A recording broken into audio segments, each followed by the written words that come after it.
Okay. Hi అందరికి. Finally elimination chamber అయిపోయింది. The real mask man reveal అయిపోయిందన్నమాట. ఆ రియల్ మాస్క్ మ్యాన్ మన Seth freaking Rollins.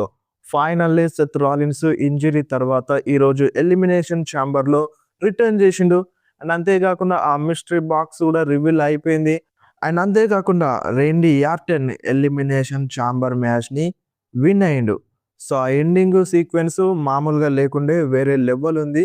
And starting నుంచి కొంచెం ఎండింగ్ వరకు మెన్స్ ఎలిమినేషన్ చాంబర్ మ్యాచ్ వరకు సో, నార్మల్‌గానే ఎళ్ళిపోయింది అన్నట్టుగా అనిపించింది. బట్ ఎప్పుడైతే ఆ మాస్క్ మ్యాన్ వచ్చి ఆ మాస్క్‌ని రివీల్ చేసిండో సో, అప్పుడు వేరే లెవెల్ అనిపించింది. సో, ఎలిమినేషన్ చాంబర్‌లో ఏమేమి జరిగినాయో ఈ వీడియోలో మాట్లాడేద్దాం.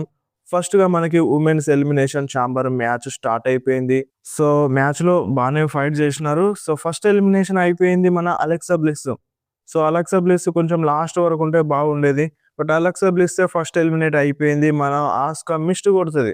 సో, ఆ మిస్ట్ కొట్టడం వల్ల అలెక్సా బ్లిస్ ఫస్ట్ ఎలిమినేట్ అయిపోతది. అండ్ దాని తర్వాత రక్వెల్ రోడ్రిగేజ్ ఒకేసారి ఇద్దరిని ఎలిమినేట్ చేసేస్తది. అటు మన కియానా జేమ్స్‌ని అండ్ ఇటు మన ఆస్కాని ఇద్దరు ఎలిమినేట్ అయిపోతారు. అండ్ దాని తర్వాత రక్వెల్ రోడ్రిగేజ్ కూడా ఎలిమినేట్ అయిపోతది. అండ్ కొంచెం డామినెన్స్ అయితే చూపించింది రక్వెల్ రోడ్రిగేజ్. అండ్ ఫైనల్ 2లో Tiffany Stratton and Rhea Ripley మిగులుతారన్నమాట. సో, ఈ మ్యాచ్‌లో మన రియా రిప్లీయే విన్ అవుతది. సో, ఇప్పుడు అఫీషియల్ అయిపోయింది. మన Rhea Ripley versus Jade Cargill మధ్యలో వుమెన్స్ ఛాంపియన్‌షిప్ మ్యాచ్ జరగబోతుంది రెస్ల్‌మేనియా 42లో. సో, మ్యాచ్ కార్డ్ కూడా సెట్ చేసేసింది మన డబ్ల్యూడబ్ల్యూఈ. అండ్ నెక్స్ట్ మనకి AJ Lee versus Becky Lynch మధ్యలో women's intercontinental championship match జరిగింది. సో, ఈ మ్యాచ్ కొంచెం బాగుండే. అండ్ ఈ మ్యాచ్‌లో చీటింగ్ చేయనీకి చూస్తది బెక్కీ లించ్. అంటే ఆ టర్న్ బ్యాకల్ ప్యాడ్‌ని తీస్తది. అండ్ అప్పుడు రెఫరీ చూడదన్నమాట. అండ్ దాని తర్వాత ఫైట్ కంటిన్యూ అవుతూ ఉంటది.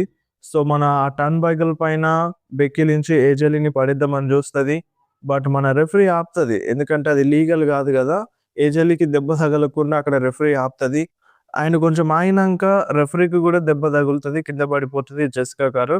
సో, అప్పుడు మన బ్లాక్ విడో మూవ్‌ని ఎగ్జిక్యూట్ చేస్తది ఏజే Lee Becky లించ్‌కి. And Becky Lynch కూడా ట్యాప్ ఔట్ అయిపోతది. కానీ అక్కడ రెఫరీ ఉండదన్నమాట. సో, రెఫరీ కింద పడిపోతదన్నమాట. అండ్ దాని తర్వాత మళ్ళీ మ్యాచ్ కంటిన్యూ అవుతది. అండ్ రింగ్ బయటకెళ్ళి కూడా కొట్టుకుంటారు. అండ్ మన చైర్ కూడా తీస్తారన్నమాట. చైర్ పైన కూడా అంటే ఎక్కువగా అటాక్ చేసుకోరు చైర్‌తో. జస్ట్ చిన్నగా దెబ్బ తగులుతది అంతే. అది కూడా సరిగ్గా తగలదు. అండ్ దాని తర్వాత మ్యాన్ హ్యాండిల్ స్లామ్ కొడతది బెక్కీ లించ్ ఏజే లీకి. అయినా సరే కిక్ ఔట్ చేస్తది. అండ్ ఫైనల్‌గా మళ్ళీ ఏజే లీ బెక్కీ లించ్‌కి బ్లాక్ విడో మూవ్‌లో పెడతది. సో, ట్యాప్ ఔట్ అయిపోతది. అప్పుడు రెఫరీ చూస్తది. సో, ఈ మ్యాచ్‌లో ఏజే లీ విన్ అవుతది. సో, ఇప్పుడు AJ Lee new women's intercontinental champion అయిపోయింది. అండ్ దాని తర్వాత మనకి CM Punk versus Finn Balor మధ్యలో వరల్డ్ హెవీవెయిట్ ఛాంపియన్‌షిప్ మ్యాచ్ జరిగింది. అండ్ ఈ మ్యాచ్‌లో ఇంటరప్షన్ జరుగుతదని అనుకున్నాను. బట్ ఇంటరప్షన్ అనేది జరగలేదు. ఎటు తిరిగి వాళ్ళు వస్తారన్నట్టుగా అనిపించింది నాకైతే. బట్ రాలేదు. ఫిన్ బాలర్‌కి హెల్ప్ చేయడానికి Dom and JD McDonald and Finn Balor కూడా క్లియర్‌గా చెప్పుండే మీరు నాకు అవసరం లేదు. సో, నేను ఒక్కడినే చూసుకుంటాను అని చెప్పేసిండు కాబట్టి ఇంటరప్షన్ అనేది జరగలేదు. అండ్ మ్యాచ్ అయితే బానే ఉండింది.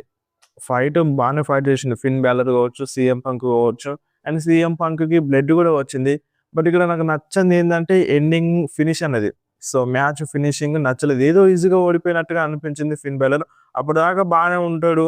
ఆయన ఎండింగ్‌లో ఒకేసారి జీటీఎస్ కొట్టంగానే పడిపోయినట్టుగా అయిపోతాడు. అండ్ దానికంటే ముందు కూడా పడతది. కిక్ ఔట్ చేస్తాడు. బట్ ఇక్కడేందో లేచి యాక్టివ్‌గానే ఉంటాడు. బట్ ఒకేసారి జీటీఎస్ ఇవ్వంగానే మొత్తం ఇగ పడిపోతాడన్నమాట. ఆ ఎండింగ్ సీక్వెన్స్ నచ్చలేదు. సో, సీఎం పంక్ జీటీఎస్ కొడతాడు, కవర్ చేస్తాడు, పిన్ కౌంట్ అయిపోతది. ఈ మ్యాచ్‌లో సీఎం పంకే గెలుస్తాడు. అండ్ మ్యాచ్ అయిపోయిన తర్వాత సీఎం పంక్‌కి రెస్పెక్ట్ ఇస్తాడు. చెయ్యి కలపమని అంటాడు. అండ్ సీఎం పంక్ కూడా చెయ్యి కలుపుతాడు ఫిన్ బాలర్‌తో. ఫిన్ బాలర్ ఎళ్ళిపోతాడు. ఫిన్ బాలర్ వెళ్ళిన వెంటనే ఏజే లీ ఛాంపియన్‌షిప్ తీసుకొనొస్తది. అండ్ వాళ్ళిద్దరూ కలిసి సెలబ్రేట్ చేస్తారు. And we the one sign కూడా చూపిస్తాడు మన సీఎం పంక్. అండ్ దాని తర్వాత మిస్టరీ బాక్స్ రివీల్. సో, ఏదో ఎక్స్‌పెక్ట్ చేసినాం. క్రిస్ జెరికో ఉంటాడా? లేదంటే పెద్ద సూపర్ స్టార్ ఉంటాడా? మన విన్స్ మెక్‌మ్యాన్ ఏమైనా వస్తాడా? అని చాలా పెద్ద సూపర్ స్టార్స్‌నే ఎక్స్‌పెక్ట్ చేసినాం. బట్ మనకి ఏఈడబ్ల్యూ సూపర్ స్టార్ వచ్చిండన్నమాట. వెరీ డిసప్పాయింట్‌మెంట్ చాలా మందిలో. అసలు అతను ఎవ్వరో కూడా తెలియదు. అంటే చాలా హైప్ ఇచ్చినారు ఆ మిస్టరీ బాక్స్ పైన. సో, ఎవరో పెద్ద మనిషి ఉంటాడు అన్నట్టుగా ఏదేదో చాలా హైప్ ఇచ్చినారు. చూస్తే అక్కడ డాన్ హౌసన్ ఉన్నాడన్నమాట. సో, ఈ నేమ్ గూడా వినిపించింది. ఆల్రెడీ ప్రీవియస్ వీడియోలో చెప్పినాను. డాన్ హౌసన్ రావచ్చు అండ్ డబ్ల్యూడబ్ల్యూఈ ఒక నేమ్‌ని ఫైల్ చేసింది. ట్రేడ్ మార్క్ అఫీషియల్‌గా రైట్స్ తీసుకుంది. అది ఈ సూపర్ స్టార్ అయ్యే ఛాన్స్ ఉందని గూడా చెప్పినాను. అండ్ అది సూపర్ స్టార్ వచ్చిందన్నమాట. బట్ ఏదో ఎక్స్‌పెక్ట్ జేసినాం. బట్ ఇక్కడ ఈ సూపర్ స్టార్ వచ్చిండు. సో, ఎక్స్‌పెక్టేషన్స్‌కి ఈ సూపర్ స్టార్‌కి మ్యాచ్ అవ్వలేదు. అంటే పర్ఫార్మెన్స్ వైస్‌గా బానే ఉంటది. డాన్ హౌసన్ బానే ఫైట్ చేస్తాడు. బట్ ఎంతైనా సరే తెలిసిన సూపర్ స్టార్ వస్తే డిఫరెంట్‌గా ఉంటది. సో, అదే ఇక్కడ జరిగిందన్నమాట. సో, తను రింగ్‌లోకొచ్చినారు. అండ్ తనతో పాటుగా కొంతమంది వచ్చినారన్నమాట. రింగ్‌లోకి వాళ్ళు గూడా వచ్చినారు. అండ్ వస్తారు. ఒక్కసారిగా ఇట్లా క్రాక్ లాగా వస్తది. సో, ఇగ మాయమైపోతారన్నమాట. అంతే పెద్దగా ఏం లేదిక్కడ. వస్తారు. రివీల్ అయిందంతే. రివీల్ చేయడానికి అదొకటి పెట్టినారు ఎలిమినేషన్ చాంబర్‌లో. అండ్ దాని తర్వాత మనకి main event match men's elimination chamber match. And ఈ మ్యాచ్ గూడా నార్మల్‌గానే వెళ్ళింది. మరీ అంతగా హైప్ ఏం లేకుండే. స్టార్టింగ్ నుండి కొంచెం ఇగ మ్యాచ్ ఎండ్ అవుతుందన్న దాకా నార్మల్‌గానే అనిపించింది. బట్ ఎప్పుడైతే మాస్క్ మ్యాన్ వచ్చిండో అప్పుడు వేరే లెవెల్. అండ్ ఈ మ్యాచ్‌లో మెయిన్ ఏందంటే లోగన్ పాలే అందరికి ఎలిమినేట్ చేసేసిండు. ముగ్గురు సూపర్ స్టార్స్‌కి ఎలిమినేట్ చేసేసిండు. ఫస్ట్‌గా జవాన్ ఎవాన్స్‌కి ఎలిమినేట్ చేస్తాడు మన లోగన్ పాల్. అండ్ దాని తర్వాత ఏలియా నైట్‌కి లో బ్లో కొడతాడు. అది చీటింగే. అంటే ఆ మ్యాచ్‌లో లీగల్. బట్ లో బ్లో కొట్టడం వల్ల ఏలియా నైట్ ఎలిమినేట్ అయిపోతాడు. అండ్ దాని తర్వాత ట్రిక్ విలియమ్స్‌కి Cody Rhodes cross road connect చేస్తాడు. బట్ అప్పుడు కోడీ రోడ్స్‌ని పక్కకు నూకేసి లోగన్ పాల్ కవర్ చేస్తాడన్నమాట ట్రిక్ విలియమ్స్‌ని. సో, పిన్ కౌంట్ అయిపోతది. ట్రిక్ విలియమ్స్ గూడా ఎలిమినేట్ అయిపోతాడు. ముగ్గురు ఎలిమినేట్ అయిపోతారు. ముగ్గురిని మన లోగన్ పాలే ఎలిమినేట్ చేసేస్తాడు ఆఫీషియల్‌గా. అండ్ అప్పుడు ఒక ఫేక్ మాస్క్ మ్యాన్ వస్తాడు. ఫేక్ మాస్క్ మ్యాన్ వచ్చి అంటే ఆ ఎలిమినేషన్ చాంబర్ ఎక్కుదామని చూస్తాడు. బట్ అప్పుడు ఇగ సెక్యూరిటీ వచ్చి ఆపేస్తాడు. తనని బ్యాక్ స్టేజ్ తీసుకెళ్తూ ఉంటారు. అండ్ యాడమ్ పియర్స్ గూడా వస్తాడు. ఎవర్రా వీడని చూస్తాడన్నమాట ఆ మాస్క్ తీసి. సో, అది నేను స్మాక్ డౌన్‌లో చూపించినట్టుగానే ఎవరో అది మనకు తెలియదు. అండ్ దాని తర్వాత ట్రిక్ విలియమ్స్ ఆడ కూర్చుంటాడు. ఎలిమినేట్ అయిపోతాడు కదా! ఇగ బ్యాక్ స్టేజ్ వస్తూ ఉంటాడు.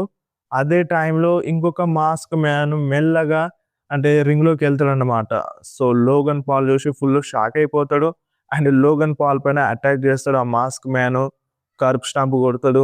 అండ్ ఇంకేముంది ఆ మాస్క్‌ని రివీల్ చేసేస్తాడు. సో, ఆ మాస్క్ మ్యాన్ ఇంకెవరో కాదు మన Seth freaking Rollins. Finally Seth Rollins is back. నిన్ననే చెప్పిండు. సో, నేను ఎనీ టైమ్ రావచ్చు. క్లోజ్ ఉంది. చాలా క్లోజ్‌లో ఉందని చెప్పిండు. బట్ అది కూడా చెప్పిండు. ఎలిమినేషన్ చాంబర్‌లో అస్సలు రానని చెప్పిండు. బట్ నాకైతే డౌటే ఉండే. చెప్పలేం క్లోజ్‌లో ఉందని. So, finally Seth Rollins return చేసిండు. అండ్ నాకేదో కొంచెం ఇంకా బెటర్‌గా చూపించొచ్చు అనిపించింది. ఎందుకంటే ఇక ఛాన్స్ లేదు మన డబ్ల్యూడబ్ల్యూఈ దగ్గర. సో, బ్రాన్ బ్రేకర్ వాళ్ళు ఇట్లుంటే వేరే లెవెల్‌లో సక్సెస్ అయ్యేదిది. బట్ ఇప్పుడు నార్మల్‌గానే అనిపించింది నాకైతే సెత్ రాలిన్స్ రిటర్న్. సో, వస్తాడు, కర్బ్ స్టాంప్ ఇచ్చేస్తాడు, మాస్క్‌ని తీసేస్తాడు, ఇక క్రౌడ్‌లో నుండి ఎళ్ళిపోతాడు. అండ్ మన కోడీ రోడ్స్ లోగన్ పాల్‌కి కవర్ చేసి ఎలిమినేట్ చేసేస్తాడు. లోగన్ పాల్ ఎలిమినేట్ అయిపోతాడు. అండ్ ఫైనల్ 2గా Cody Rhodes and Randy Orton ఇద్దరు మిగులుతారన్నమాట. సో, మళ్ళీ డ్రూ మ్యాకెంటైర్ కోడీ రోడ్స్ పైన అటాక్ చేసేస్తాడు. చాంపియన్‌షిప్ తీసుకొనొచ్చి కోడీ రోడ్స్ పైన అటాక్ చేస్తాడు. ఫైట్ బ్యాక్ చేద్దామని చూస్తాడు. కోడీ రోడ్స్ తప్పించుకుంటాడు. ఆ క్లెయిమోర్ ఇచ్చేటప్పుడు. అయినా సరే డ్రూ మ్యాకెంటైర్ అటాక్ చేస్తూనే ఉంటాడు కోడీ రోడ్స్ పైన. అండ్ అప్పుడే ఇగ రేండీ ఆర్టన్ లేచి డ్రూ మ్యాకెంటైర్‌కి ఒక సాలిడ్ అంటే సాలిడ్ ఆర్‌కేఓ కొడతాడు. అండ్ ఆర్‌కేఓ కొట్టిన వెంటనే డ్రూ మ్యాకెంటైర్ లేచి నిల్చుంటాడు ఆ సీక్వెన్స్‌లో. అండ్ ఇటు కోడీ రోడ్స్ ఎనకాల ఉంటాడు. కోడీ రోడ్స్ ఒక క్రాస్ రోడ్ ఇచ్చేస్తాడు డ్రూ మ్యాకెంటైర్‌కి. అండ్ వెంటనే కోడీ రోడ్స్‌కి మళ్ళీ రేండీ ఆర్టన్ ఆర్‌కేఓ కొడతాడు. కవర్ చేస్తాడు. పిన్ కౌంట్ అయిపోతది. ఈ మ్యాచ్‌లో రేండీ ఆర్టన్ విన్ అవుతాడు. సో, ఈ సీక్వెన్స్ అయితే మామూలుగా లేకుండే. క్లెయిమోర్ ఇద్దామని చూస్తాడు. మిస్ అవుతది. ఆర్‌కేఓ కొడతాడు రేండీ ఆర్టన్. అండ్ ఇటు కోడీ రోడ్స్ క్రాస్ రోడ్ కొడతాడు. అండ్ మళ్ళీ వెంటనే కోడీ రోడ్స్‌కి రేండీ ఆర్టన్ ఆర్‌కేఓ కొడతాడు. అది మామూలుగా లేకుండా ఎండింగు వేరే లెవెల్ అనిపించింది నాకైతే. ఫైనల్లీ రేండీ ఆర్టన్ ఎలిమినేషన్ చాంబర్‌ని విన్ అయిండు. సో, ఇప్పుడు రేండీ ఆర్టన్ అఫీషియల్‌గా డ్రూ మ్యాకెంటైర్‌తో ఫైట్ చేయొచ్చు. దానికి అర్హత సాధించిండు. కానీ ఇక్కడ రేండీ ఆర్టన్ వర్సెస్ డ్రూ మ్యాకెంటైర్ మధ్యలో సింగిల్స్ మ్యాచే జరుగుతదా? లేదంటే ట్రిపుల్ థ్రెట్ జరుగుతదా? ఫేటల్ 4 వే జరుగుతదా? అనేది మనకి స్మాక్ డౌన్‌లో తెలుస్తదన్నమాట. ఎందుకంటే కంటిన్యూ‌గా డ్రూ మ్యాకెంటైర్ అటాక్ చేస్తూనే ఉన్నాడు కోడీ రోడ్స్ పైన. అటు జేకబ్ ఫార్డో పైన. సో, వాళ్ళెందుకు ఊరుకుంటారు? సో, ఖచ్చితంగా వస్తారు.